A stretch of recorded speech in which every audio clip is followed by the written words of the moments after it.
running around.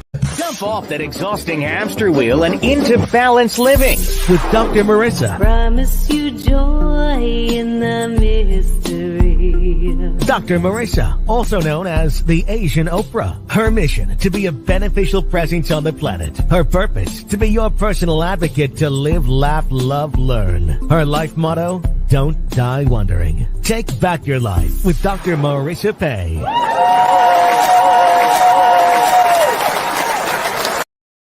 And welcome. You are tuned into Take My Advice. I'm not using it.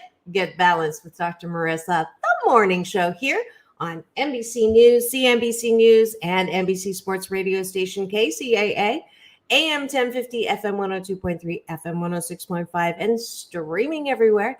iHeartRadio, Spotify, Stitcher, Audible, Amazon Music, iTunes, TuneIn, Podchaser, almost got through that, TE Live, Rumble, and more. And I am Dr. Marissa, your hashtag positively opinionated host and happy 88 mission bringer.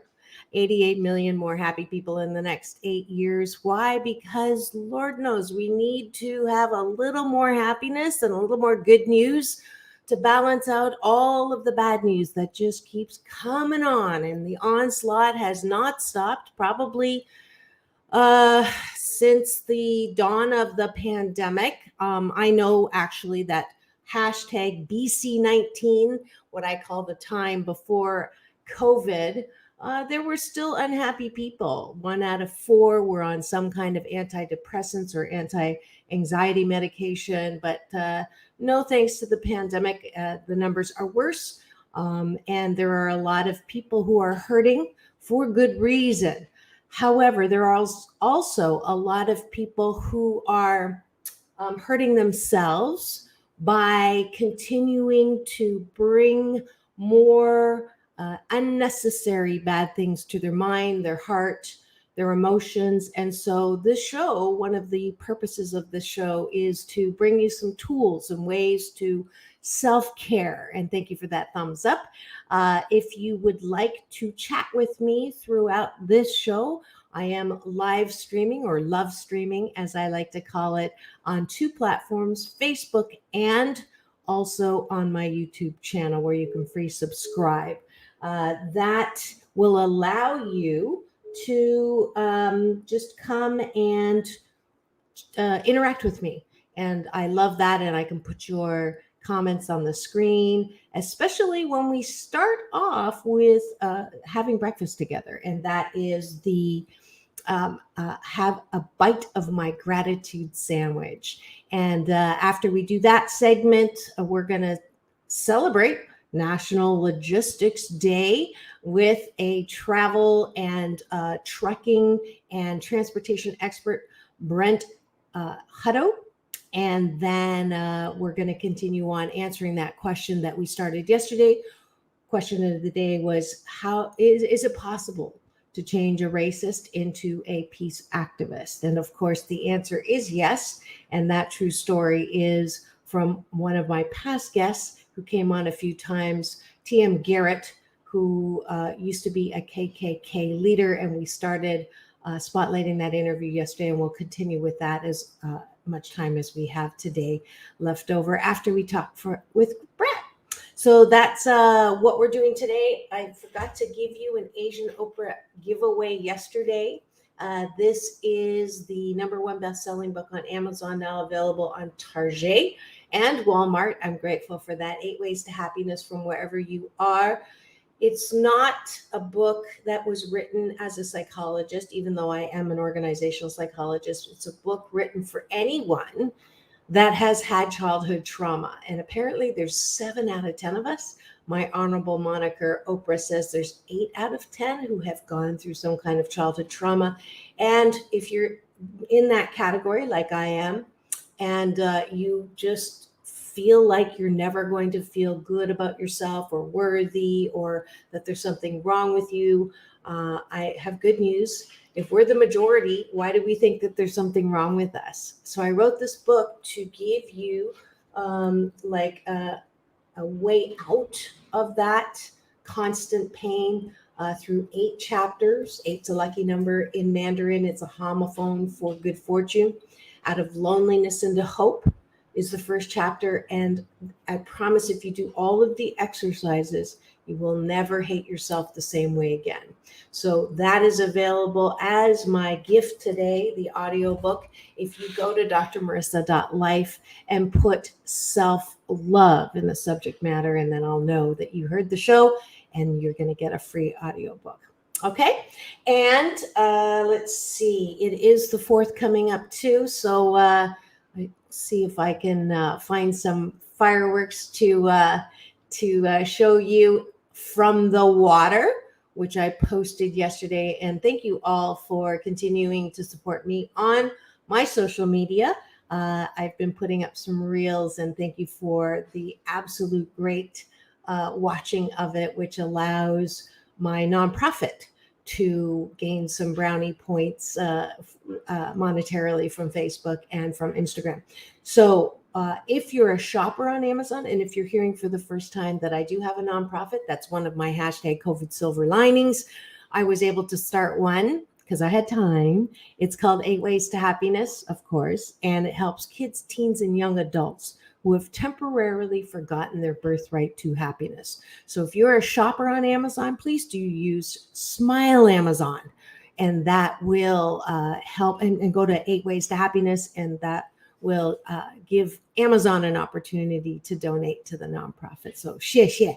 Thank you very much. That's Mandarin for thank you. All right, so let's start with breakfast. 8 specific gratitudes, starting the day with things that you are thankful for.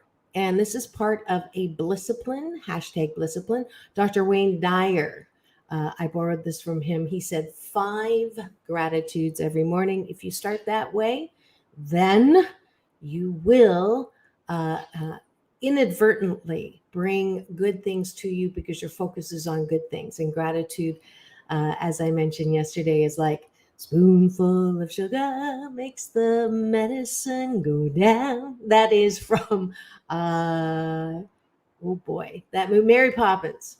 And I loved that as a child. Not dating myself. I am ageless. So that is the Blissipline, and I will just go ahead and quickly go through 8 specific gratitudes, which is the top of the gratitude bun for breakfast. I'm grateful that my toes are healing from breakage, and I did my morning exercise routine that I was doing before I broke them, which is on the bike and in the pool.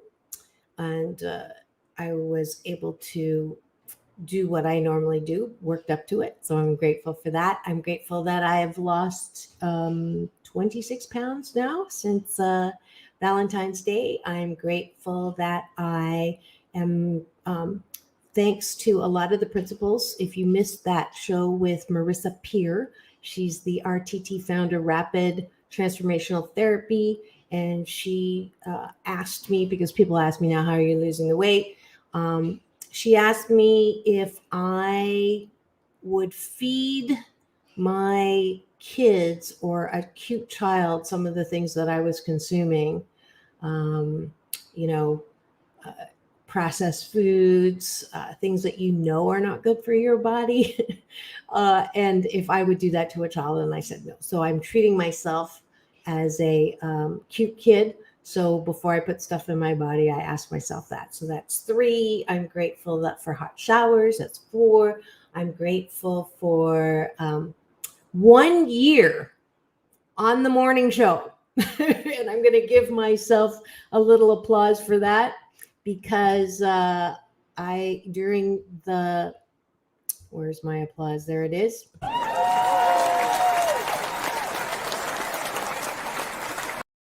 So during the pandemic, my boss, Fred Lundgren, approached me and said, would you like to do the morning show? And that was a year ago. Can you believe it?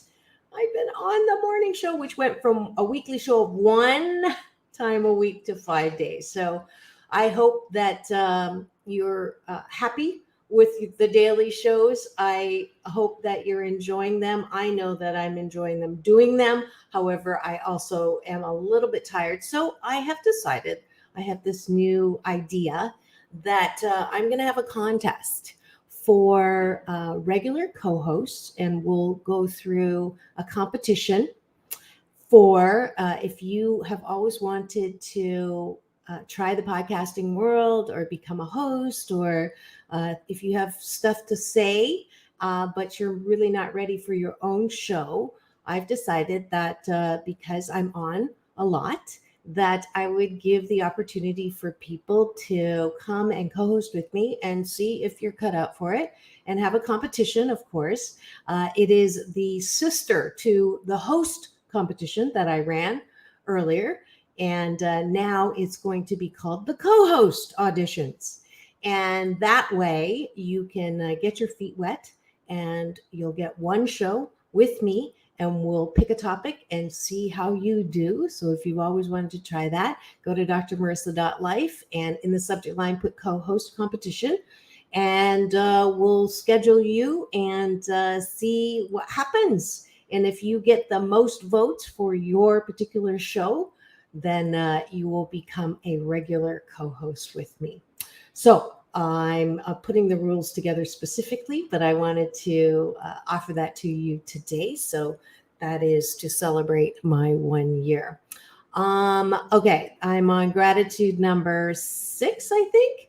I'm grateful that I have an 88% magnificent life. Number 7, I'm grateful that I have my sense of taste, which I enjoy.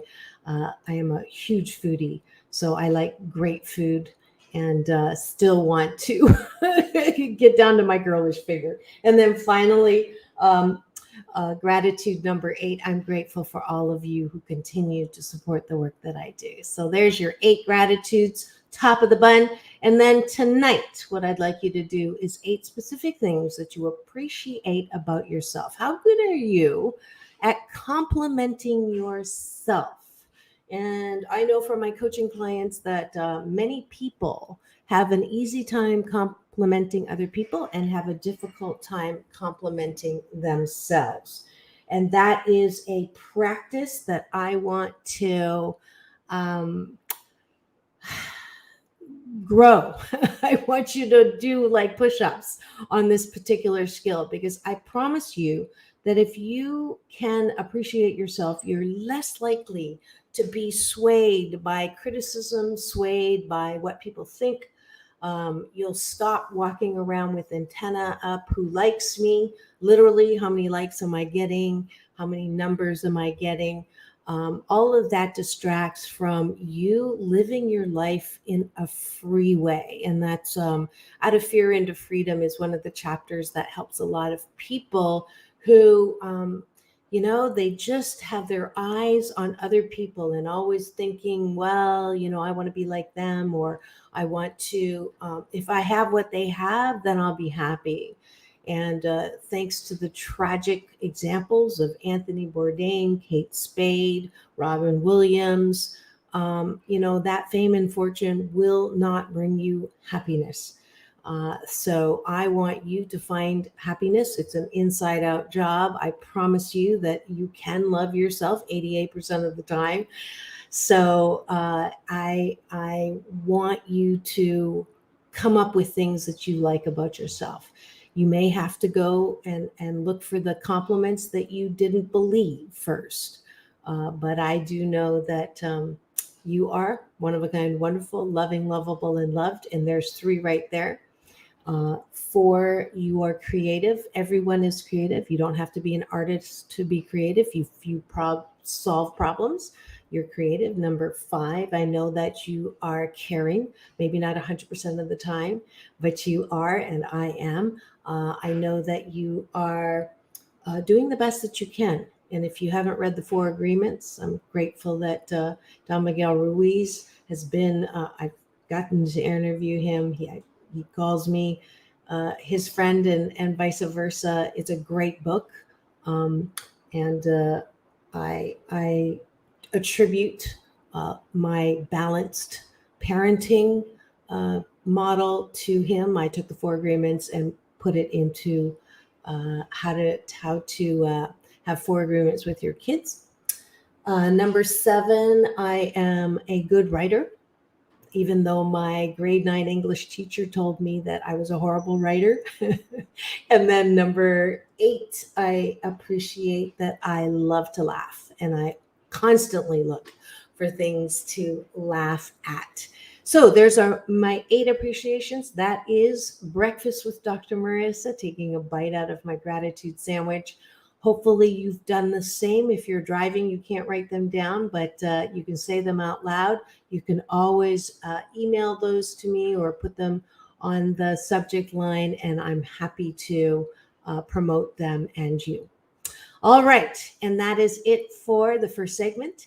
And when we come back, we're going to hear from Brent Hutto, who is a transportation expert with truckstop.com, celebrating National Logistics Day. And if you come back, we'll hear from him on Take My Advice. I'm not using it. Get balanced with Dr. Marissa, the morning show here on KCAA, the station that leaves no listener behind.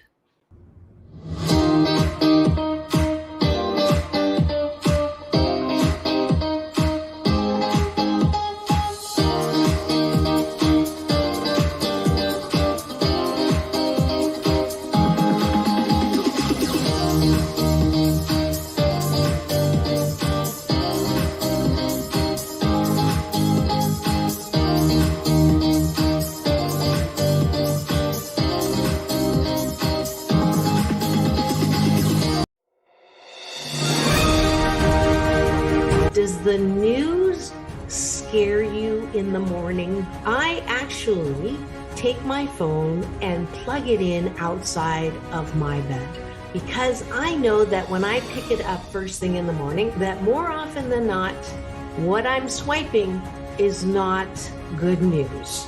Some of us have forgotten that we can actually use the most powerful tool we have, called choice, to choose whether to listen to the news or not, or where we get our news.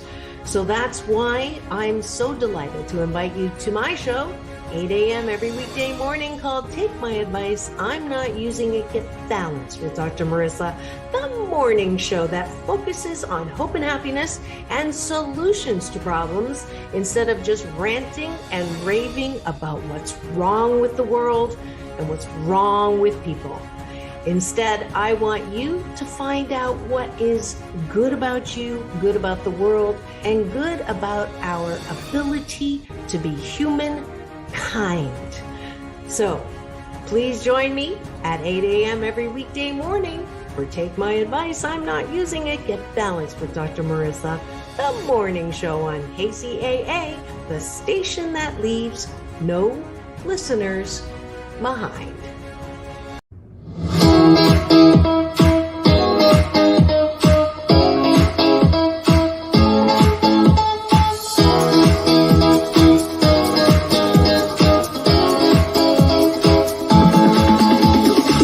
Take back your life with Dr. Marissa Pay. And welcome back. You're tuned in to Take My Advice, I'm Not Using It, Get Balanced with Dr. Marissa, the morning show here on KCAA NBC News Radio, AM 1050, FM 102.3, FM 106.5, and streaming everywhere, iHeartRadio, Spotify, Stitcher, and my YouTube channel, which, thanks to you, after 9 years, I'm over 250,000 views. In fact, we're almost at 256,000. And no thanks to, of course, my interview with the Temptations backstage, as well as Lieutenant Uhura, as well as Halle Berry, John Travolta, and Quincy Jones. You can get all those there, plus my 727 past shows. But who's counting? And I'm so glad you're here today. We are celebrating National Logistics Day with an expert, and I promised that I would bring you that interview now, so enjoy. Tuned in to Take My Advice, I'm Not Using It, Get Balance with Dr. Marissa, the morning show here on KCAA. And today is National Logistics Day. And it's a day to recognize and appreciate the importance of the logistics industry in the global and national economies.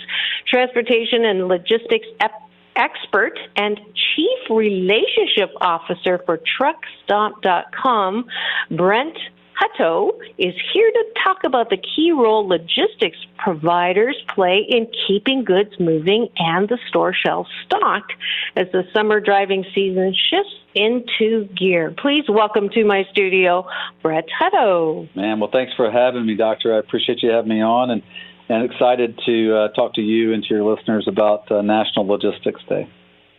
Yes. So tell me about the National Logistics Day and why it's important. I didn't even know it was a day.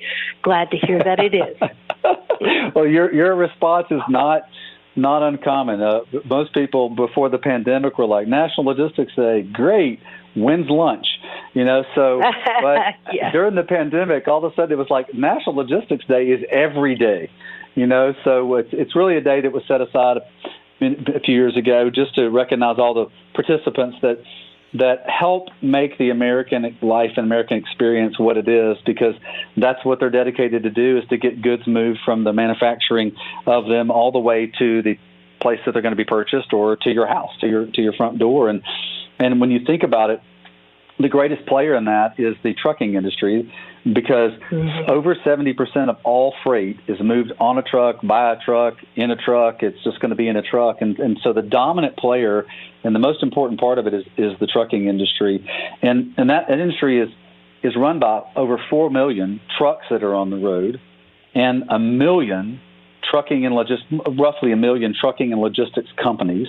And those companies have 8 million people that work with them in the trucking and trucking related jobs that go into. So it's such a massive part. So it's just a day set aside to recognize that there's one of the largest industries in the world has their mindset to creating the best experience in your life to be able to get the goods to you wherever you are. So to me, it's a wonderful day, and I'm glad we have it.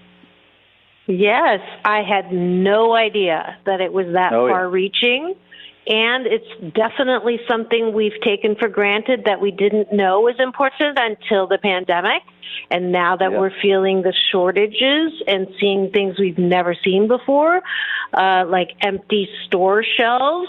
Yeah. So in the past couple of years, truck drivers were the unsung heroes because of those shortages. I know I definitely appreciate them more.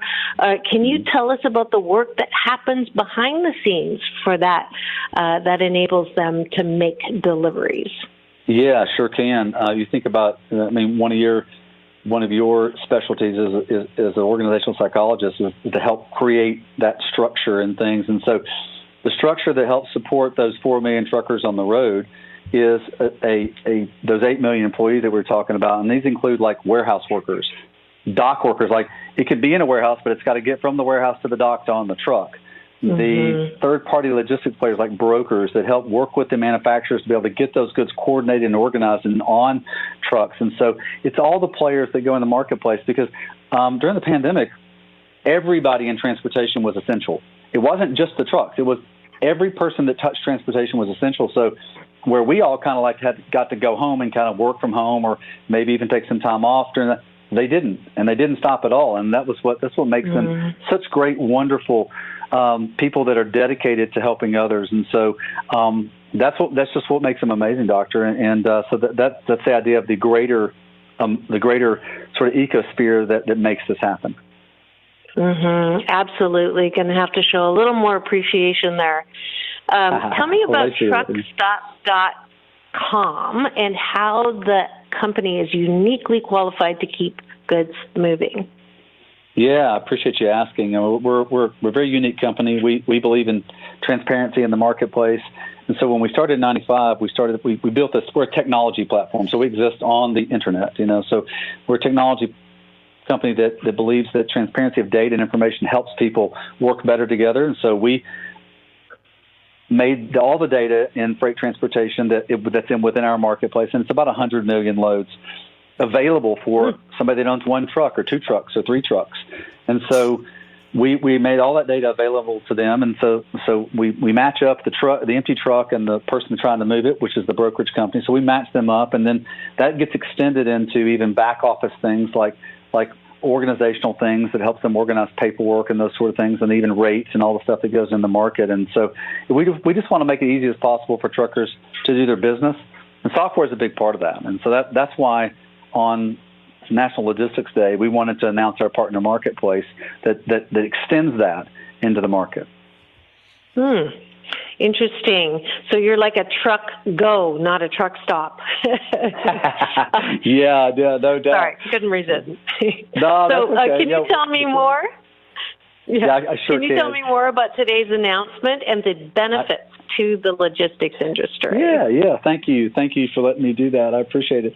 Well, the whole point is to take technology, or things that we call just efficiency, automation, and make it work best for the people that need to use it. And so our idea was to there's a lot of businesses that support the trucking industry that are unique to trucking. And so vetting them and making sure they're the highest caliber and quality and available is something, because we're a technology platform and they come to us, all these trucking companies and logistics players come to us to move freight. We want to create the extension of that, which is, what are the companies that you need to support your business? And so that includes things like fuel, accounting, insurance, maintenance, repair, all the things that go into it that are specific to the trucking industry, because you can't just pull a truck up to a C-store and get gas. You just can't, because the size, they have to go to unique places. So everything's unique with trucking.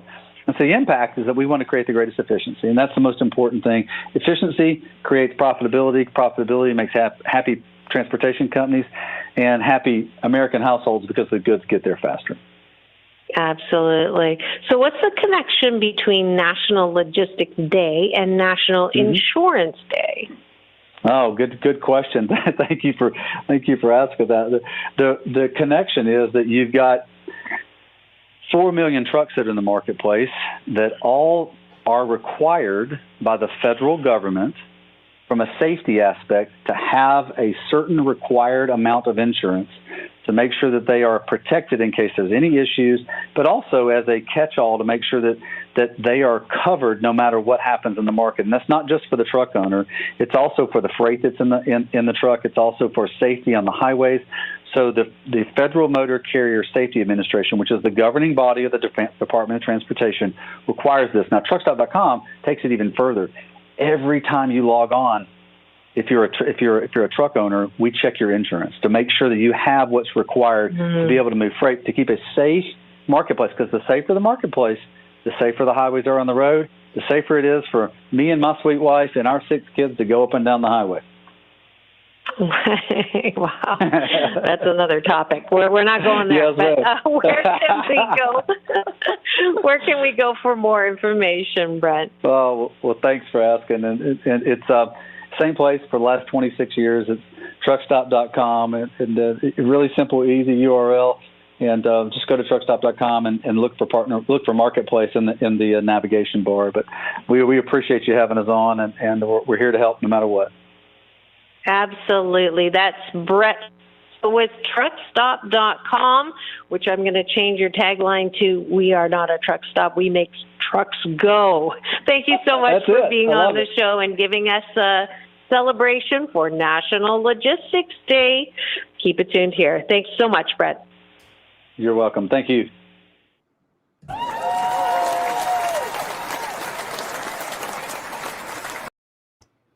Well, that was fun. He's so nice, and he has like the absolute best title that suits him for his job.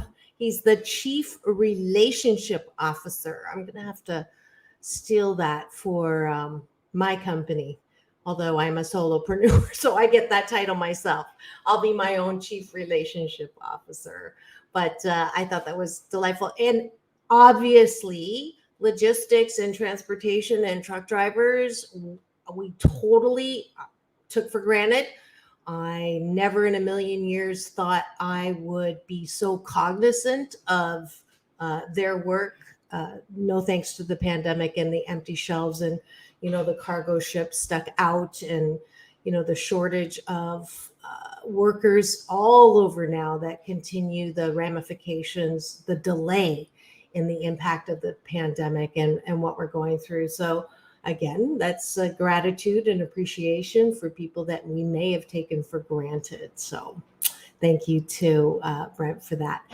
So I'd like to go back and complete our interview. I think we have time. Yeah. Yesterday we were revisiting my interview with TM Garett, who was the leader for KKK in Europe. And he has since become the complete opposite. And the reason why I wanted to show that was there's so much polarization right now. And I don't say that to say that I'm on the fence or anything. I have very strong views, and I am sad about the turn that the Supreme Court took. And I think I've already, lost all the friends who are pro life, as in against abortion and against women's ability to decide for themselves.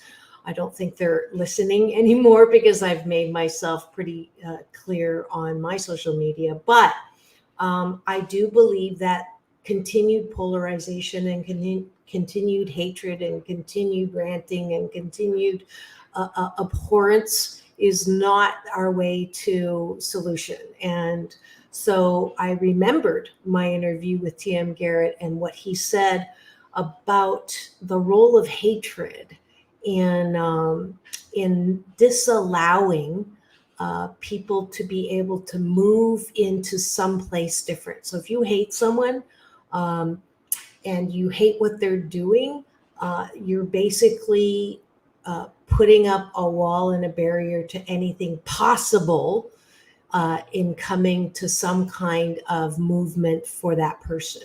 So that's why I wanted to spotlight that interview. So we're going to continue on with that and see if you can't hear what I'm talking about. Expecting hate back. This is exactly what happened. Because by advertising on YouTube, I catch the eye of my ideal customers at the right time. Question to anybody who's listening now or later when you listen to this, who likes Nazis? And I hope nobody. Okay, but Yeah. also if you ask who hates Nazis, look, I speak at a lot of synagogues, black churches, and if I ask who hates Nazis, I see all hands up. Yeah. But here is the part of the problem. If somebody is a Nazi, a KKK member, and they have doubts at that moment, question to you, if you have doubts, do you go to somebody who hates Asian people? No. Okay, see, if Nazi has doubts about his ideology, does he go to somebody who knows that they hate him? Yeah. Of course, and so you go talk to your own people in those groups, and they will put you back on track and say, no, you're wrong with your thoughts. Diffuse your doubts, reassure you. Everything is fine in those groups. Good point. It's Very good point. Mm-hmm. And this is why it's so important. We're talking about unconditional love and compassion. This is what has changed me. I was expecting him to hate me. I was like, dude, I'm hating Muslims. And I was like, why don't you hate me back? Mm-hmm. And he just didn't. Yeah. Yeah. Wow. So we're going to let people just breathe in with that, because there's a huge, beautiful nugget for anyone who hates. And I had some people on my social media when I announced that you were coming on the show, and I put up that picture of the KKK that, was the thumbnail from that video from Vice. It's like, what are you doing? And as my younger daughter, you cannot find peace with hate. You cannot get to a place of peace when you're continuing with hate, no matter who the hate is to or for. And with that, we're going to go to break and thank the sponsor of today's show. If you'd like to be a sponsor of this like-minded, love-hearted show, please do contact me for affordable COVID rates. And we'll be back in 2 and 2 to take my advice. I'm not using it. Get happy with Dr. Marissa.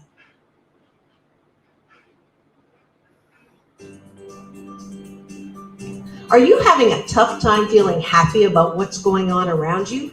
You want to work with someone, and we're back.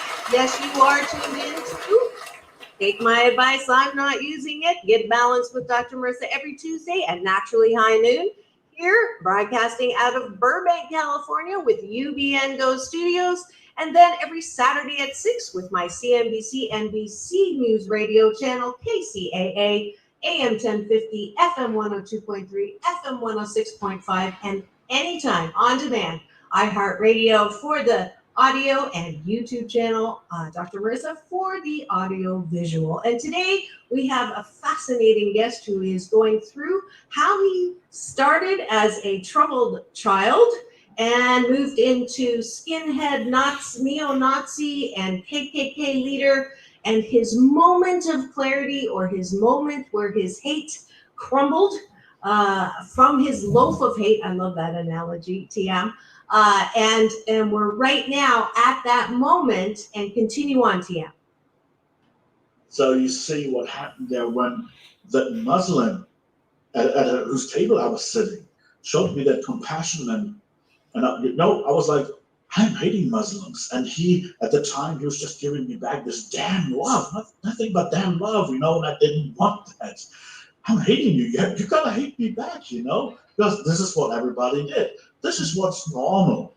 This is what society does. What they don't like, they start hating. And so that makes it hard for anybody to change, because if somebody hates you, that justifies what you're doing, even if you're a hater yourself. Excuse me. And this made it very difficult for me. So I went on and started analyzing these crumbs in front of me. And Germany has a big Muslim population. So I went out and found out now in those mosques, at least in most of them, you have bad apples anywhere. But no, they're not teaching how to slaughter Germans or to take over the country. They're just people, And just like at Himmet Özdemir, that was his name, at his dinner table, there was no couscous or falafel or whatever. They served chicken and fries that night. And that's also something that stunned me. That seemed so normal to me, I could resonate with it. Chicken and fries, man, I like that too. So I found out, all the other Muslims like chicken and fries too. And I found out they're just normal people. Started realizing that the hate that I used to nurture just was wrong. And I realized how this whole white supremacist movement is built up on hate. And I realized also my hatred towards other minorities was strong. I started denouncing my anti-Semitism. I used to be a Holocaust denier, but I realized, I know where it's coming from. And then I said, okay, I know the Holocaust happened. I accepted that fact. So I thought I was fine. I didn't talk about my past for 10 years. There's one question I love to ask all the time. What do you guess why I didn't talk about my past? You were ashamed. You were embarrassed. Shame is one factor. And we call it toxic shame. Shame is always toxic. That's one problem. The other problem was fear of rejection. I was convinced if I tell somebody about my past, just like you said, people said when you put the picture on there, Marissa, what are you doing? Right. If I tell somebody about my past, I was convinced people will turn their backs on me. So I didn't talk much about it. Now, did you get any flack from your followers, or did anybody find you from you were the leader of these actively hating KKK neo-Nazi? Did they find you? Did they look for you? That is a very interesting thing. Yes, in that movement, there has been incidents where formers, as we call them, people who exit those groups, where they get murdered or hurt, but for the most part not. The white supremacist, the far-right extremist movement it's a phenomenon. Once you leave, they try to downplay your role and will tell you, oh, he never was really like that. He never really was in the movement. They would try to come up with stuff like that and downplay your role. That is more their way how to discredit you rather than to hurt you, because they also know they will go to prison if they hurt you. Right. Did they do that to you? Did they do that to you? In my case, that was the same thing. It still is. And the second thing is, first I retired. I didn't denounce my ideology publicly because I didn't talk about it at all. I was just gone. So that wasn't a big deal. Later, it was different. In 2012, I got outed. That's a coming out. And you know what a coming out means to somebody who has a skeleton in the closet? It's not always a skeleton, But for me, it was a skeleton in the closet, and I was not in charge of my own coming out. And this was a problem. Somebody is in charge of your coming out, then it will look bad. It's like a gay person, for example. If a gay person is in charge of their own coming out, they are the narrative. If somebody else is doing that, then they're in charge and can make it look as a bad thing. Right. And this is what happened to me. I can't really compare the two things, But in my case, it was $1,200, $5,000, and this one is $3,000. Pictured as a very bad thing. Nobody asked if I was already out or not 10 years because I didn't talk about it. So I had to start reflecting on the past. And I had a big problem with that because I didn't have a helping hand, And that changed I moved the same year, 2012, to the US. By the way, I moved to Memphis, Tennessee, with an African-American population of almost 70%. So great chance to explore. So why there? How did you pick there of all places? It was two coincidence and a completely time for another story. Okay, all right. It's just coincidence. So how did the forced coming out? So did the coming out happen in Europe or it happened in Mississippi? In Europe. About the same time when I moved. It was not good. I lost pretty much all my friends. I lost the relationship. I lost everything I had. And I was like, okay, this is it. I always wanted to be in America. This is the chance. This is the time. And I moved again to Memphis with a friend who wants to open up a recording studio. Then I explored that Black community. And guess what? They all like chicken and fries, just like the Muslim community, just like I guess you like chicken and fries too. Pretty much, who doesn't, right? And Michael Bernard back when. I had my outing here in the U.S. also involuntarily. It was a newspaper. They got tipped off, and they had a big front page story about me. And I was like, okay, my life is over once again, And I had clients that I lost and everything. But the U.S. likes redemption more than Germany. The difference might be because Germany got its ass kicked, pardon my French, got its ass kicked for what happened during World War II. This country hasn't, This country had its bad moments, but never was responsible. Nobody ever held this country responsible. So it's different, but therefore it's easier to change. The judgment is not as big as overseas. So there was a lot more chance for redemption. And I got a lot of people who kind of applauded me for my change. That people started reaching out. I said, well, I see you left that. How did you do that? I need help. Can you help me? And I was like, man, actually, I can be somebody who helps those people. Be actually the person that I would have needed. So KKK people, so racist people were coming to you and saying, I want out too. How did you do that? Wow, that's powerful. That's powerful. Right. So that's when I started working with those people and started helping them get out of these environments. But it's trigger moments. And again, the most hateful leaders in that movement have their trigger moments every now and then. And this is when they see a chance that they can talk to somebody, then they're open for dialogue. You always have to pick your battles. Don't go to a Klan rally and try to change people. It won't work. Don't go to a Klan rally at all. Yes. We've seen it now, so it just doesn't work because what those groups want, they want you to come there, organize a counter rally, and hate you back. This is what they want. This is what they thrive on. This big is what lesson they here. Interesting. If you don't do it, they're completely puzzled. That's like a Nazi group once went to Tupelo, Mississippi, and the citizens of Tupelo were smart. They didn't go there. They didn't go to the Nazi rally. They didn't counter protest, nothing.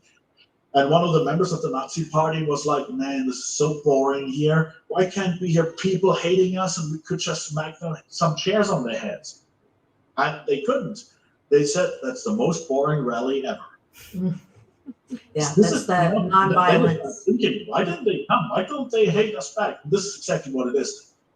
What's very important to understand, we're talking about Nazis and racists here.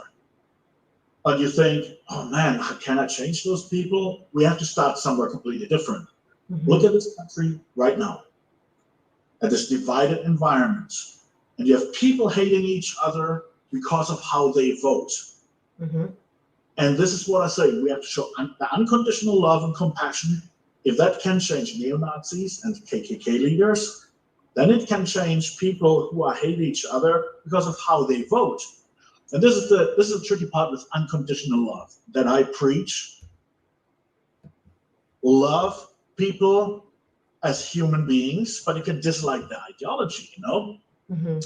So you can, loving and liking somebody is not the same. You know, that's like if you have children, it's the same thing. Parents who have children, they will witness at some point in their lives that the child is doing something that is not okay.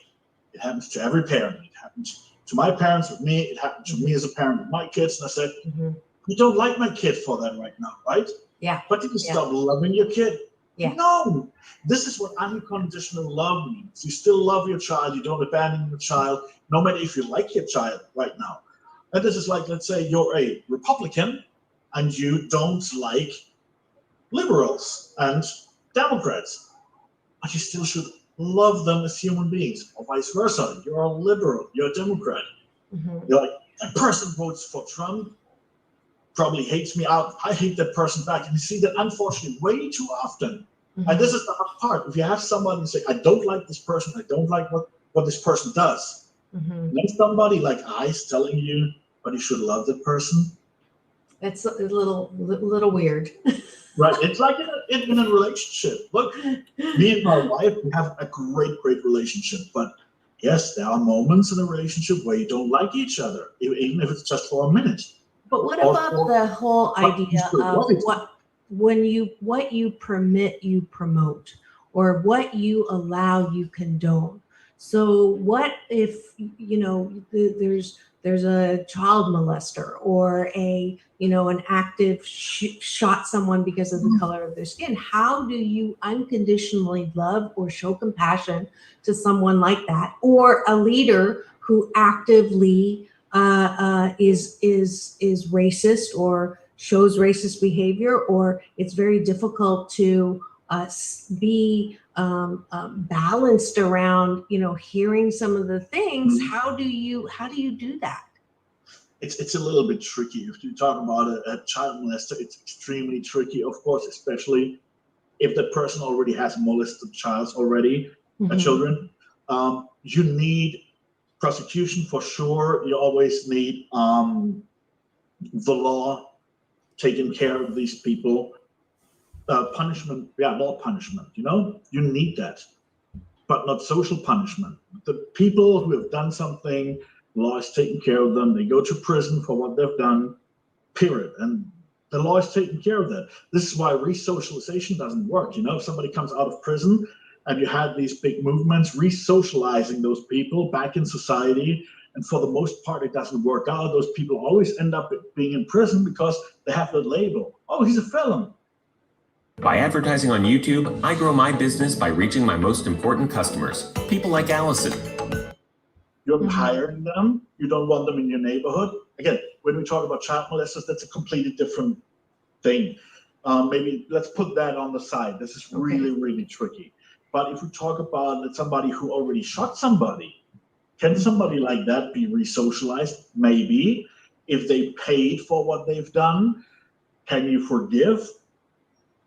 It depends. It depends on the actions of the person, what they do with their new life when they get a new chance. This is also very important. For example, there was it the governor of Virginia, West Virginia, I believe, Democratic governor, who had a blackface scandal 2 years ago, right?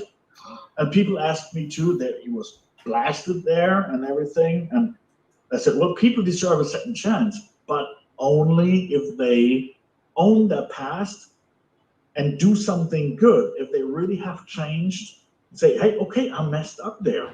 But when But people I'm don't doing admit something that, when people continue to excuse what they say and do and don't come to that point, how do you love them? So I'm getting the time signal. So we're going to have you back, because this is like pretty juicy stuff right now, because it really And yes, and therein lies the dilemma and that we continue to grapple with.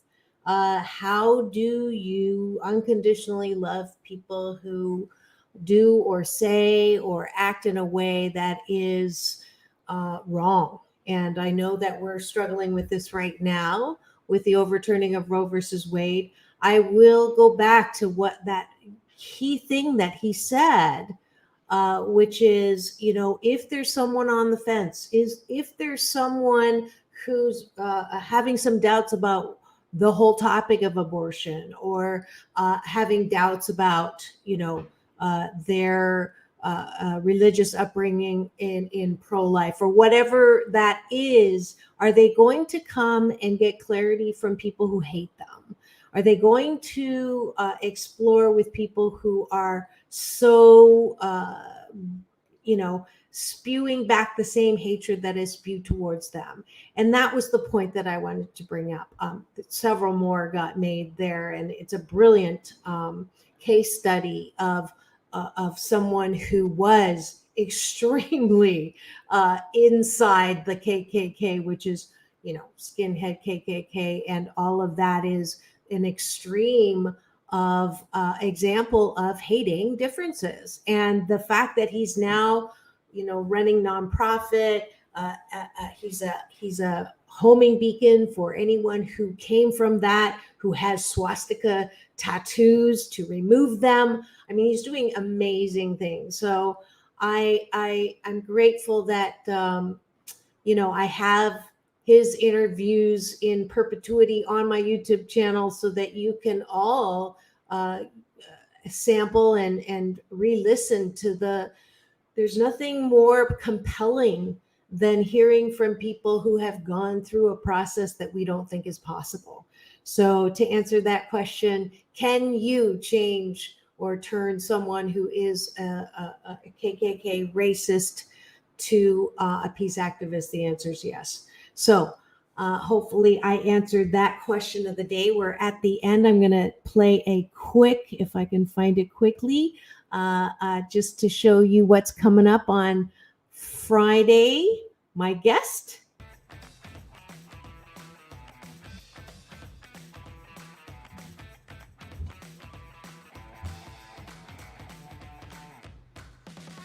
This is Dr. Marissa, also known as the Asian Oprah, reporting live from the red carpet here at the beautiful Egyptian Theater.